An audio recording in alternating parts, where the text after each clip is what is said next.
มีชีวิตอยู่แต่ว่าการปล่อยวางทางจิตก็คือตาบ่แม่นตาของเฮาจงละมันซะเป็นได้สุขหรือทุกข์นี่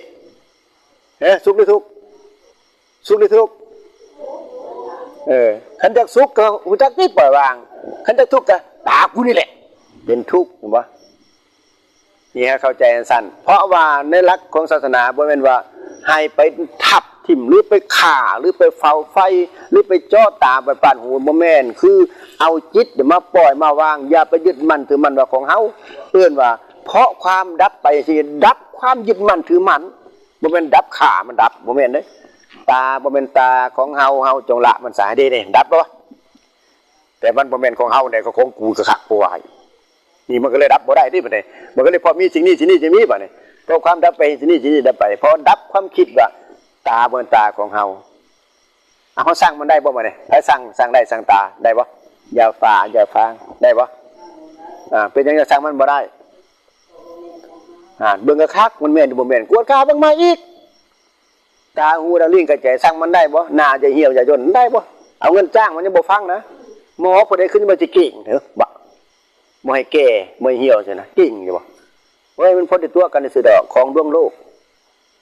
กวดเบิ่งให้ดีพระพุทธเจ้าสอนจังซี่ได้สอนให้ปล่อยให้ว่างกันปล่อยว่างได้สำใดเฮาก็สบายซั่นปล่อยว่างทั้งตาก็สบายย้อนตาแม่นหรือบ่แม่นกันปล่อยว่างทั้งหูก็สบายหูคันบ่ปล่อยว่างจังนี้ก็ของกูเบิดเรียบร้อยเลยแหละนั่งให้นอนให้นะจะเราก็เสียเคราะห์มีหยังเคราะห์เข่าเด้ปล่อยว่างบ่ได้ขณะที่เห็นดนโทยังปล่อยว่างไว้เนาะแม่นบ่แม่นออกเป็นอย่างนี้ปล่อยว่างบ่ได้เพราะจิตมันบ่ว่างเลยพอจิตมันบ่ว่างพอฉะนั้นเพิ่นจะมาฝึกทางจิตให้เฮาปล่อยว่างก็จิตก็มาคิดเบิ่งว่าทุกสิ่งทุกอย่างมันบ่เที่ยงแน่นอนนี่แหละเฮาก็พยายามปล่อยวางให้คิดถึงความบ่เที่ยงความเป็นทุกข์ความเป็นอนัตตาเฮาก็สิปล่อยวางได้เพราะยึดมั่นจึงแล้วก็เป็นทุกข์เพราะสิ่งนั้นแม่นอยู่บ่ล่ะยึดมั่นในตาก็ทุกข์เพราะตาแม่นบ่เพราะว่าตาเฮาปึ๊บก็เฮาก็สิทุกข์เพราะตาหูเฮาปึ๊บก็สิทุกข์เพราะหูคันบ่มีของเฮาแล้วก็สบายง่ายบ่ล่ะง่ายหรือบ่เอาบัดนี้เดี๋ยวอาจารย์ถามขึ้นว่าพ่อเข้าใจอยู่บ่คำสอนบนเจ้านี่พ่อเข้าใจอยู่บ่หรือว่าบ่เข้าใจเลยพ่อเฮ็ดได้อยู่บ่เนี่ยพยายามบางคนว่าเฮ็ดบ่ได้ดอกขน้อยแต่เวลาว่างความคิดขึ้นมาเด้ความคิด3อย่างบ่ควรคิด1เฮาฉลาดกว่าเขาบ่ควรคิด2เฮาฮู้ส่ำเขาบ่ควรคิด3เฮาโง่กว่าเขาบ่ควรคิดผิด3อย่างเลยสิคิดหยังมานี่พวกเจ้า3อย่างน่ะบ่คิดผิดฮู้กว่าเขาก็บ่คิดฮู้ส่ำเขาก็บ่คิดอีกโง่กว่าเขาก็บ่คิดอีกบัดน่ะสิคิดจังได๋บัดนี้สาธุคนแม่เฮาท่องบทพยัญชนะ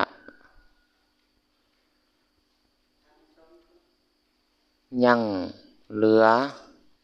เวลา89วันเท่านั้นได้สิออกพรรษาได้ไม่เต็มหมดไปเลย1มื้อพระศาสดาของพวกเขาเวลาจำพรรษานี่จำพรรษาด้วยวิหารธรรมยังไม่เต็มพระศาสดาของพวกเขานี่จำพรรษาด้วยวิหารธรรมอานาปานสติเห็นบ่ความเก่งของเพิ่นนะสามารถกำหนดลมหายใจตลอด3เดือนนะอันนี้พวกเขาทั้งหลายนี่แอบเฮ็ดให้หลายก็ทำให้หลายซึ่งอานาปานสติเพราะว่าศาสดาเป็นแบบเป็นอย่างให้พวกเขาแล้วเป็นธรรมเครื่องคูดเกากิเลสเป็นธรรมพาให้มีความสุขเด้เพิ่นบอกเด้ถ้าสมณพราหมณ์เหล่าอื่นถามว่าสมณโคดมจำพรรษาในตลอด3เดือนนี่ด้วยวิหารธรรมหยังพวกเจ้าจงบอกพวกเขาว่าสมณโคดม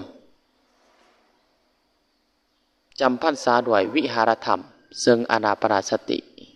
นะแม่นะนี่คนแม่เฮาศาสดาเฮานี่เป็นศาสดาเอกของโลกเป็นครูผู้สอนของเทวดาและมนุษย์ทั้งหลาย ญาสันพอเขามีศาสดาที่เลิศแบบนี้ต้องเอาเป็นแบบอย่างกระทำให้หลายเฮ็ดให้หลายเสริงอานาปานสตินี่หายใจเข้าให้ฮู้หายใจออกให้ฮู้ยามแม่เต็งกินก็เอากายคตาสติหันคือจิตอธิษฐานการงานนะแม่นะแต่งกินให้หัวแต่งกินเฮ็ดหยังให้หัวเฮ็ดหยังเนาะแม่เนาะต่อไปท่องบทพยัญชนะนำกันข้อที่6เนาะบัดนี้เนาะข้อที่6เกี่ยวกับธรรม7ประการของผู้ตั้งอยู่ในโสตปฏิผลภิกขุทั้งหลายอีกประการหนึ่งภิกขุเป็นผู้มีทิฏฐิอันเป็นอริยะอันเป็นเครื่องนำออกนิญาณิกะนำไปเพื่อความหมดทุกข์โดยสอบแก่ผู้เฮ็ดตามและถึงความเป็นผู้มีทิฏฐิสามอกันในทิฏฐิเช่นนั่นกับเพื่อนพวมประพฤติพรหมจรรย์ทั้งหลายทั้งในบ่อนแจ้งและบ่อนที่ลับทำแม้นว่านี่เป็นเหตุให้ละนึกถึงกันเพื่อเหตุก่อความฮักก่อความเคารพ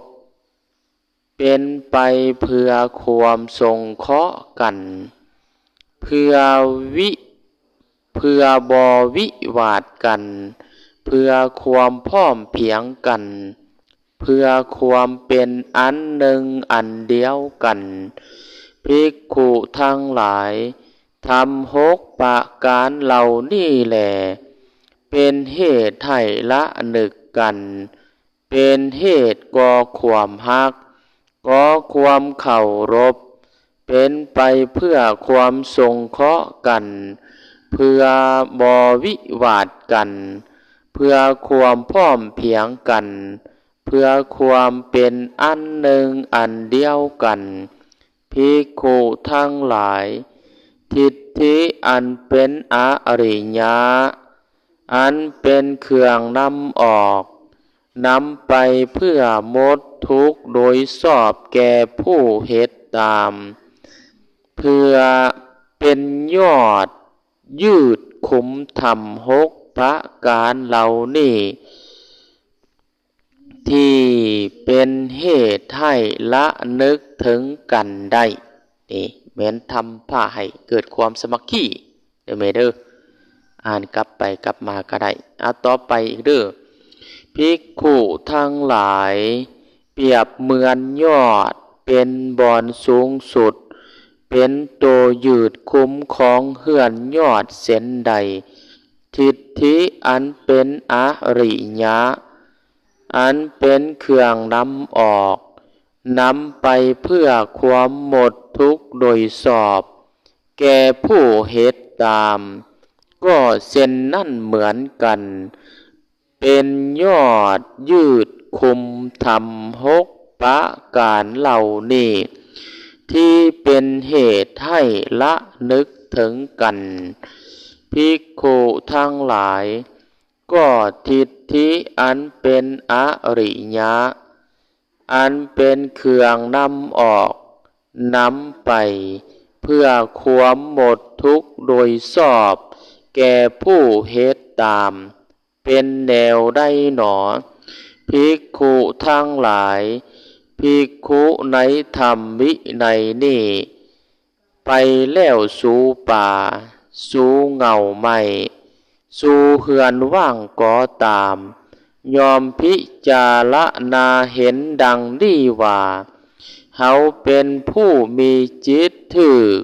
เครื่องครอบงำอันใดครอบงำแล้วบ่อาจผู้เห็นตามเป็นจริงเครื่องครอบงำนั่นที่เฮายังละบ่ได้ในภายในมีอยู่หรือบ่หนอ ภิกขุทั้งหลาย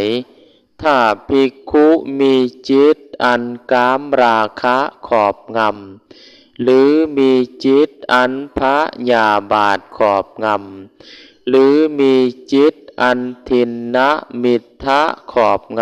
ำหรือมีจิตอันอุทธัจจะกุกุจจะขอบง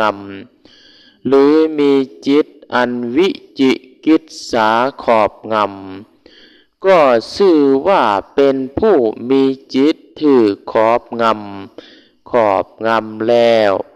ถ้าภิกขุเป็นผู้คนขวยในการคิดเรื่องโลกนี้หรือเป็นผู้คนขวยในการคิดเรื่องโลกอื่นก็ชื่อว่าเป็นผู้มีจิตถือขอบงำแล้ว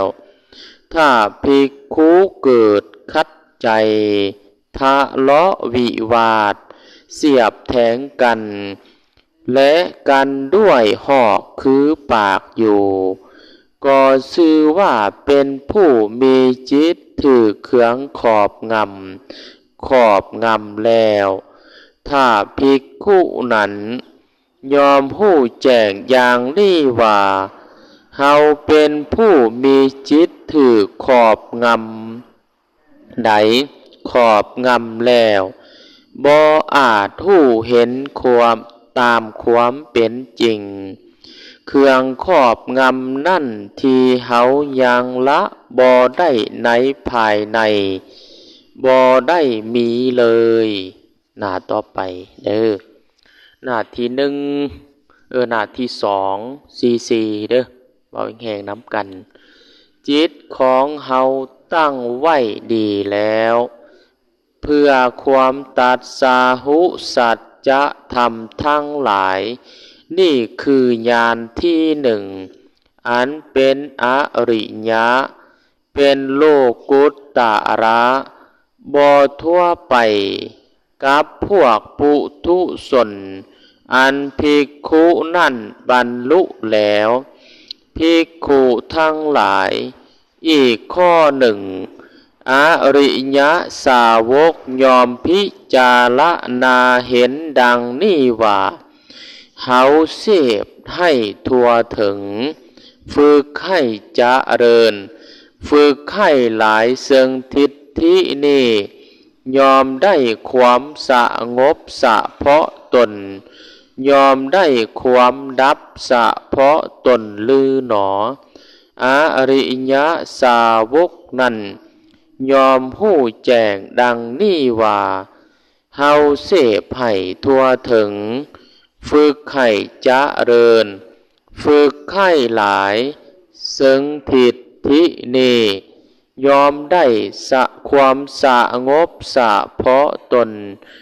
ยอมได้ความดับเฉพาะตนนี่คือญาณที่สองอันเป็นอริยะเป็นโลกุตตระบ่ทั่วไปกับพวกปุถุชนอันภิกขุนั่นบรรลุแล้วภิกขุทั้งหลาย